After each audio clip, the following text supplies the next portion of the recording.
So what is going on, guys? Welcome to the channel. In today's video, I want to share with you as a beginner life insurance agent how I learned how to make $10,000 per month as an insurance agent. My first year, I actually sold over $500,000 of final expense life insurance in my first 12 months, but I did not start out like that. My first 14 days, I did not make a sale. And in this video, I just want to share with you the blueprint, the 3-step blueprint that if you watch this, it'll teach you how to set yourself up, the habits, the routine, the tracking, and the things that I wish I knew so that you can make $10,000 or more per month as a life insurance agent. Okay, now if you follow this, you will have all that you need to do to make sure that you can be a successful life insurance agent. Because for me, I wasn't successful in the beginning, but I wish I had a video for someone to say, hey, just do this every single day. Make these calls, track this, and if you did this, you can get X results. So I'm sure a lot of us want to make $10,000 or more. That's why you're selling life insurance. I want to give you the exact plan how to do it. My first 6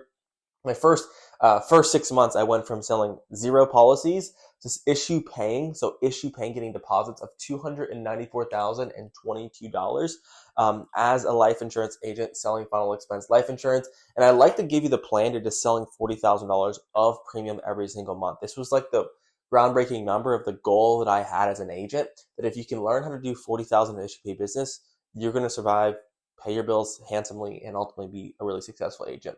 And the first thing I want to share with you is a concept that I teach that is going to be surfaced in all of these 3 things, which is the 2 deals per day. The goal as a life insurance agent, learn how to sell just 2 policies per day. All your bills, all your worries, all your stresses will go away, and here's the strategy to do it. It's my 3-step process, which is tackle, track, and train. Okay, so let's talk about the easy formula number 1 to win as a life insurance agent. We're going to talk about tackling your day as a life insurance agent. Okay, this is what I did.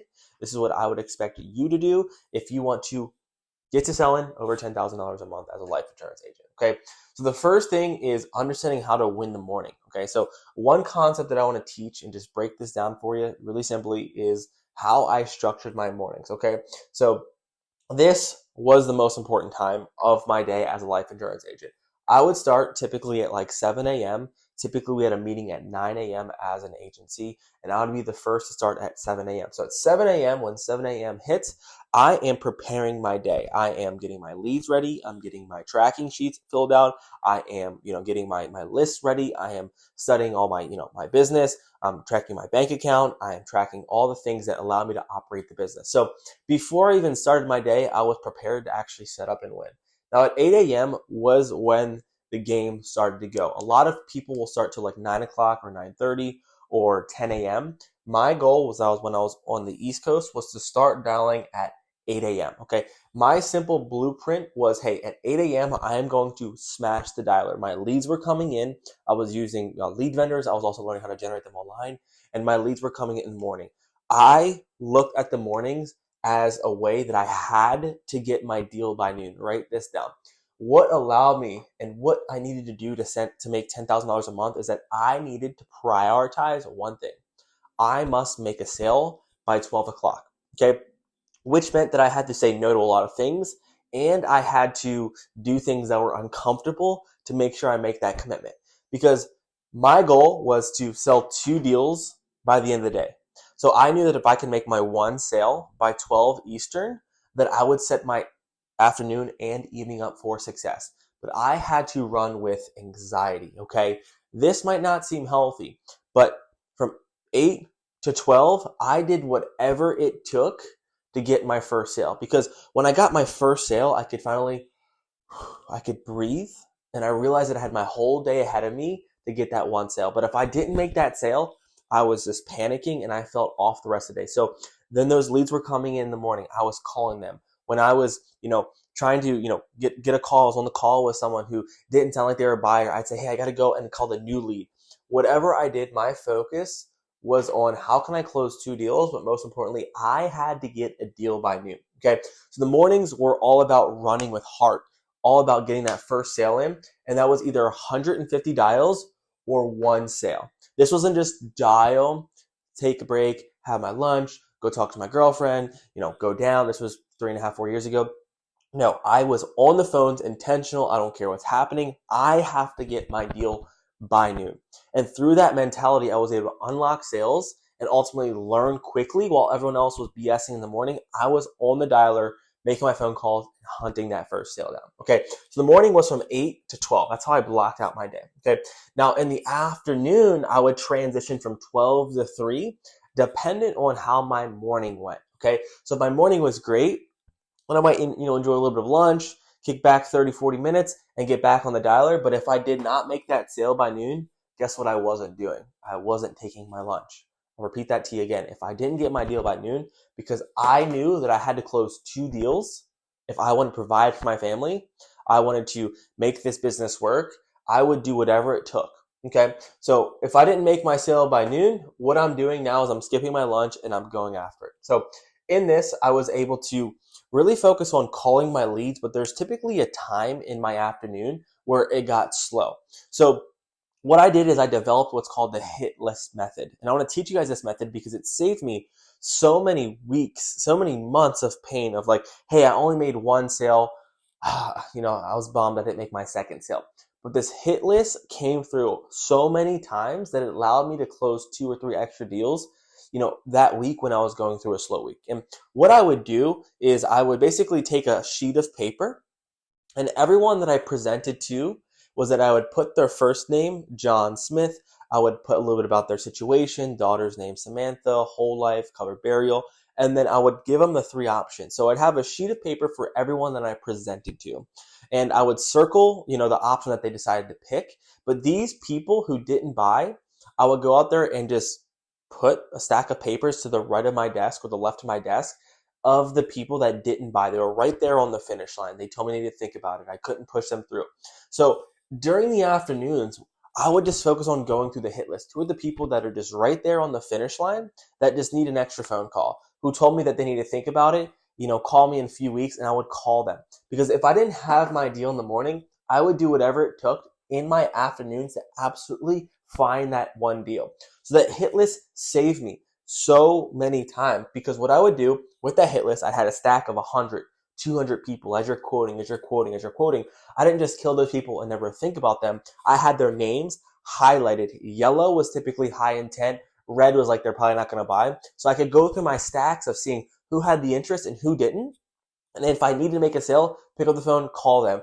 I would triple dial and I would find the buyer and I would basically text them, hey, John, it's Peter, call me back. And I would hunt.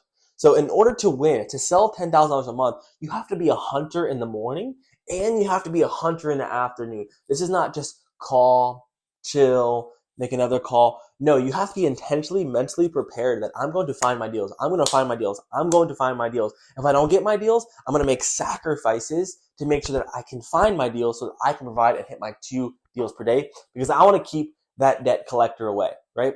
So that is so important when you're structuring your day as a life insurance agent. So much wasted time, so many wasted presentations, so much wasted space, texting, phone. And there's a lot of distraction that come in as a life insurance agent. But if you're hunting, your phone's down, you're locked into your CRM, you're dialing, you're looking at your lead flow, and all you care about is your 2 deals per day, you will find your deals.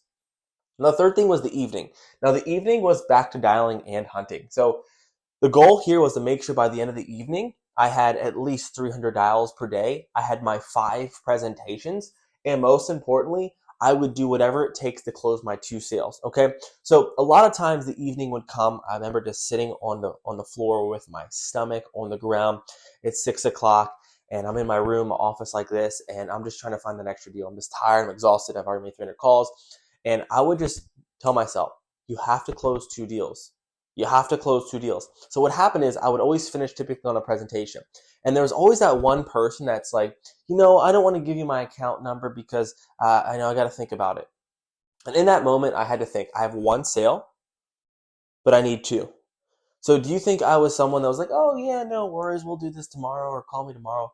No, this is how I learned objection handling, is by having this mentality like, I am here, I have a goal, we're going to find a way. So if you need to speak to your daughter, let's call your daughter up. If you don't know your bank account number, let's go get the mobile banking app. Let's figure this thing out. Let's call your spouse who has a checkbook. Whatever you had to do in the evening was just finding a way, okay? So in the evening, typically it was from 2 or 3 o'clock, 12 o'clock on. It could be 8 p.m., it could be 7 p.m., it could be 6 p.m., it could be 5 p.m. Did I hit my goal? And that's the goal at the evenings. If you're unhappy with your, where you're at, are you doing whatever it takes to actually hit your goals? So then you're typically faced with some hard situations. I want to make $10,000 a month, but hey, it's 4:00. I have one sale, and my friends are like, "Hey, come out with me," or I'm getting pulled in this direction to go to X, Y, and Z, go to the gym. I have to make a decision. Do I value the gym, or do I value my bank account growing and being a successful life insurance agent? And in this point, and in this phase of me being a life insurance agent, going from beginner who knew nothing from zero sales to selling over $500,000 of life insurance, I had to put all my eggs in the life insurance basket for 6 to 12 months before I could learn how to get to a place where I can consistently print $10,000 a month, because I had to do the reps, I had to do the hard work, I had to do the dials, I had to do the no's, I had to do the hangups, I had to learn objection handling, and that required me being obsessed. So this is just the morning, afternoon, and evening formula of how I built my system to sell $10,000 a month, to make $10,000 a month, selling nearly $40,000 of premium every single month and beyond. Okay, so the system I want to break down. It's a very simple system. Okay, I didn't have all the fancy technology. I didn't have incoming calls. I don't have AI working for me when I was a new agent. All I had was my cell phone, a Google spreadsheet, and my cell phone. Okay, and a small CRM that I was developing. Okay, which was through Ringy. But in regards to that, the system looked like this. This was just the non-negotiables, just the breakdown. If you're a life insurance agent and you need to make money, here's all you need to do. You just need to make sure that your activity is right, that you're minimally doing 250 dials every single day. Secondly, you need to make sure that you have at least 5 hours of talk time. So if you're looking at yourself right now, I'm not making money, ask yourself, well, look at how many dials you made. Did you make 250 dials yesterday? Yes or no? Cool, you did 250 dials, but you have no talk time. You have 0 talk time, or an hour of talk time. Did you do 5 hours of talk time?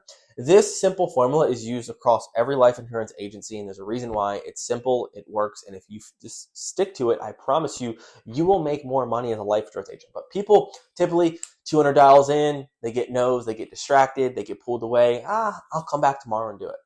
Or, I did 3 hours of talk time and I worked all day. You can do both. If you do both, 5 hours of talk time, 250 dials, you should be making sales. Second thing is I actually tracked my contact rate. So back when I'm selling $40,000 a month, all I needed was 7 contacts to close 2 sales. So I typically had a 35% contact to presentation rate.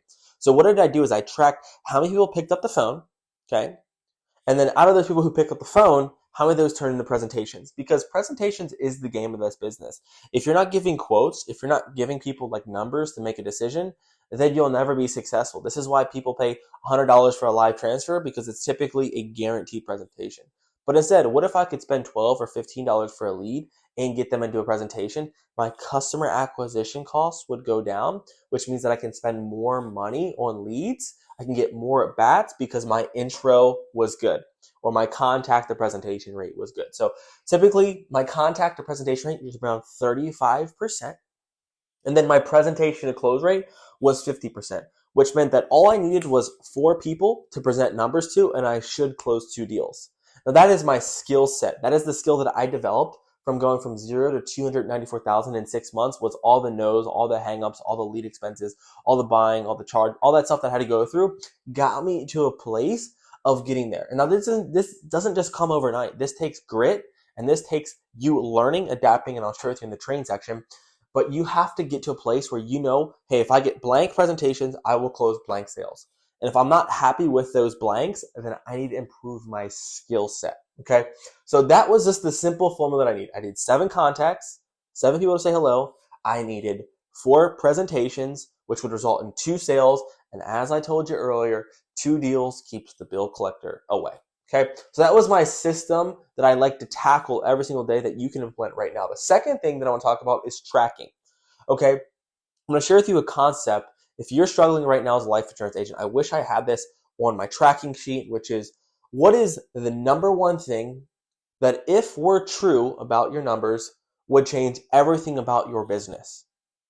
What is the number one thing that, if were true, would change everything about your business?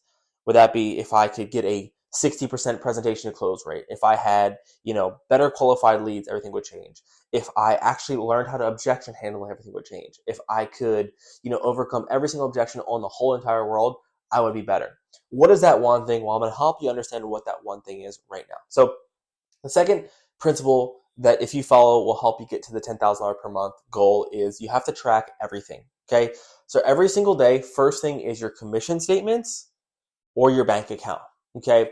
I remember when I first got started as a life insurance agent, this was the scariest thing to do, was actually look at the reality of my bank account going down when I had to buy leads, get chargebacks, and I had no idea. But instead of avoiding it, because I heard this voice internally saying, if you're scared to track this, you're probably scared to look at the truth. The data will share with you how good you are as an agent. Okay. If your commission balances are going up, if you see that your bank account is growing, you are doing things the correct way and you are getting better. If you are not, if it's going down, your chargebacks are going up and you're not making more money, your skill set is going down. Okay. Now, what I saw after month 1 and month 2 was that my bank account was going down and it was going down fast. But as I got better and as I started to track this daily, I started to see growth in my bank account because I wasn't afraid to look at the real numbers. The first thing, every single morning, I'd wake up, I'd log into my portal, and then right next to me, my phone, the gut feeling, every single day, the gut feeling of, I got to check my bank account. But I'd look at my bank account and I'd say, let's go after today. Let's go after today. So when I know my bank account's getting low and someone is, giving me an objection, I need to make 2 sales, I need to make that sale. I need to close that deal. I need to put food on my table. So these objection stuff that come up came from so much conviction of like, hey, I'm going to help you because I need to help myself, because every single day I couldn't run from how much I had in my bank account, which was low. Okay. Secondly, is that I had to report every single number. So not only am I tracking everything, remember I talked about the 7 a.m. prep, I actually tracked daily these core metrics that are so crucial that if you want to make more money as a life insurance agent, just do this right now. And I promise you, you'll see what your skill set deficiency is, and you'll understand how to make more money as a life insurance agent. Okay. The first one is I had to track how many dials I'm making. Okay. So the fastest way to lose weight is a study that I heard is that you just weigh yourself every morning. Same thing about your bank account. So I also wanted to see, am I doing 250 dials? So I track my dials. I would track how many contacts I'm getting. Okay. If I'm not getting 7 contacts, I got to make more dials. If I'm not doing, enough dials, I better have enough talk time. So it's all a formula here. So I got 250 dials minimum. Contacts, making sure I'm getting my 7, because if I knew if I got 7 contacts, I'd close 2 sales. Making sure I'm tracking my presentations. Did I get 4 presentations that day? If I got 4 presentations, I should have 2 sales. Did I do that? No. So that means I have a contact or presentation problem. Did I get my 2 sales? Yes or no? Okay. Because, hey, guess what? Let's say I want to make 2 sales every single day and it's Friday and I'm at 6 sales. Guess what I'm doing on the weekends? I'm going to be here on Saturday. Guess what I'm going to do on Sunday? If I don't have my 10 sales by the end of the week, I'm going to be here on Sunday, because I'm actually intentional about my goals and I set true non-negotiable. And I was at a place in my position in my life where, hey, I had no backup plan. I had to make this work. I could go out with my friends, I could enjoy things, but I wanted to figure out how I can make life insurance work. And if I could track it, I couldn't run for myself, because we're all liars to ourselves. But when you see the sales, when you see the dials, when you see how many appointments you're scheduling and not closing deals, you understand where your gaps are. The 5th metric I tracked was appointments scheduled. How many people were I actually scheduling versus one call closing? If I was scheduling everyone and not pushing through, that means I have a problem with pushing through objection handling and I'm scheduling too many appointments. How many leads were I getting? Did I have enough leads to be successful? Was I getting my 15 or 20 leads every single day? Was I getting, 30 leads, whatever my goal was? That was something I tracked every single day, because also leads resulted in costs. The 7th thing was I tracked how much premium I wrote. My goal was to sell 40,000 of premium. So if I was not on track to do my premium, then I would have to go ahead and make sure I worked more, close more deals, or upsell, or ask for referrals. The last thing was apps versus sales.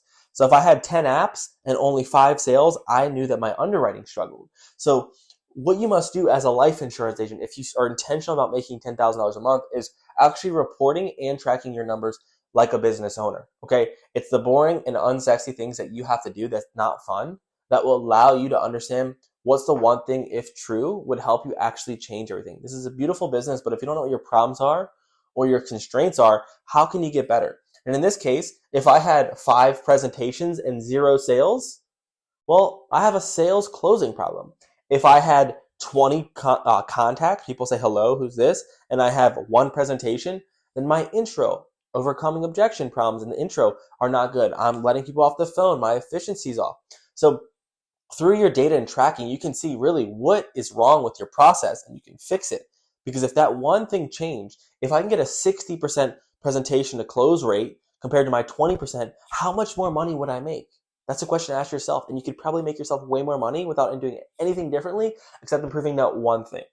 Now, the third thing that I did to become obsessed when I sucked at selling life insurance is I tracked other people's success, okay? So I tracked the leaderboards, okay? If you're an agent, I was competitive. If I saw one other person getting the results that I wanted for myself in the beginning, guess what I did? I studied them, I listened to them, I tracked their numbers, and I wanted to beat them. So top agents, I would see what their numbers are. I would listen to what they're doing. I would see what they're doing on the weekends. Were they going out? If they're going out, good. I'm actually hitting the dialer. While they're not, I'm going to beat you. I'm going to catch up to you. Or, what were their hours like? Were they waking up early? Were they staying late? I wanted to replicate everyone who had the results, the things that I wanted that I couldn't achieve. And there were so many people that were better than me at the beginning. And I remember just thinking, okay, I'm studying you, but I'm going to crush you. You're on the leaderboards right now? Cool, enjoy it, because I'm coming for you. Because I would just sit back like a lion waiting for its prey and I'd attack, but I'd also just sit there and listen and observe and study and write out my script and listen to what they're doing, because I wanted to be better and I wanted to be competitive and I just wanted to win. So I would track top agents' habits. I would track their community, who they around. I would track their numbers. I would track their call cadence. I would track their lead flow they're using. I would track when they're working, when they're getting off, what they're doing on the weekends. And I was obsessed with other people that were better than me because I had to remove my ego and study what they're doing so that I could win, okay? So that's the track method, which is what is the one thing that I could do that would change everything for my business? I would track my bank account, I would report daily, and I would track others who are better than me. Okay. Now I want to give you the structure of training. Everyone here wants to get better, right? If you're not at 10,000 a month, it's because your skill set's not there. You don't know how to get there. So this is what I did. Okay. The goal is to get better. Okay. And to suck less. That was my goal of training. Okay. But there's requirements. If you're an agent right now and you're not making 10,000 a month, one requirement that I had was I have no backup plan. Okay. When I first got into life insurance, I got out of tree removal and I told the mentor that I'm going to make this successful business work. I told my brother, who I just bought a house with at the time, that we're going to make this thing work. I'm going to make sure that your family's taken care of, bro. We're going to figure this out.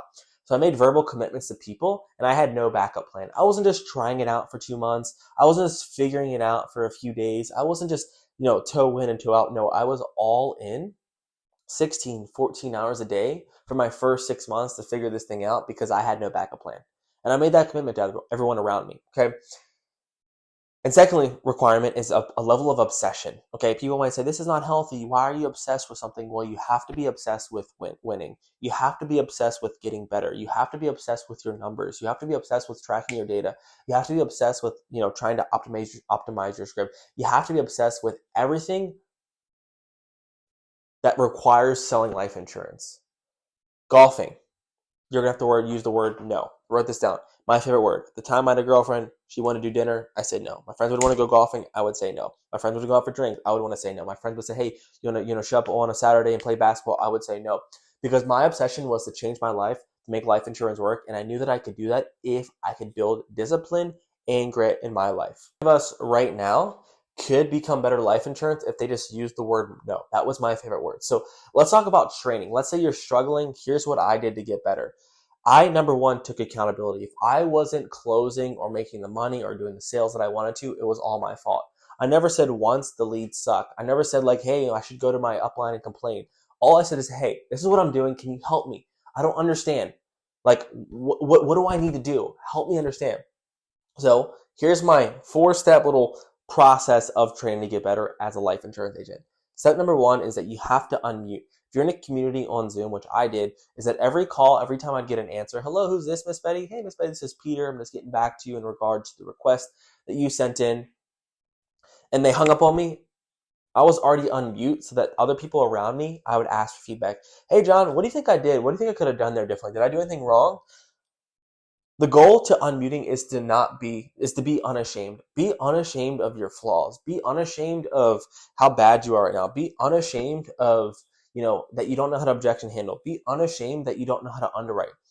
And your willingness to sit in that discomfort and watch other people judge you is a blessing, because there are people that are going to naturally want to pour into you. There are people around you that, hey, see you struggling, that want to help you. But if you're not putting yourself out there to get the skill set or to get the feedback, then you will never be successful.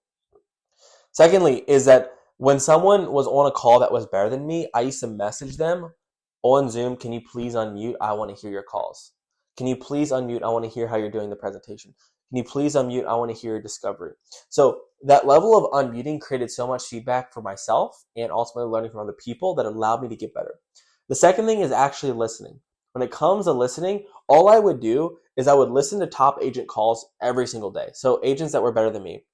When I was going to the gym, I'd listen to their calls. When I wake up in the morning, my prep time, I'd listen to their calls. When I was driving in the car, I would listen to their calls. Whatever I did, I was, again, obsessed with getting better. So I wanted to study top agents. And then secondly, I'd also listen to myself, and I'd actually practice with myself. I'd actually go in my car when I was driving. I would even just voice record myself and listen back to it. And I would see dude, what did I do differently? When I was using the CRM that I first got, I was listening to my calls what am I doing differently? I was studying game time footage. And every single day, I was obsessed with getting better. So I would just play these calls until I woke up and I slept. And I just listened to these calls over and over and over and over and over again until I got better. And the third thing is that I asked for feedback. I couldn't be the person that would say, hey, I want more feedback. If I was new again and I wanted to make $10,000 a month, I would be the most annoying agent to work with if I went into any skill set, because I would just ask questions.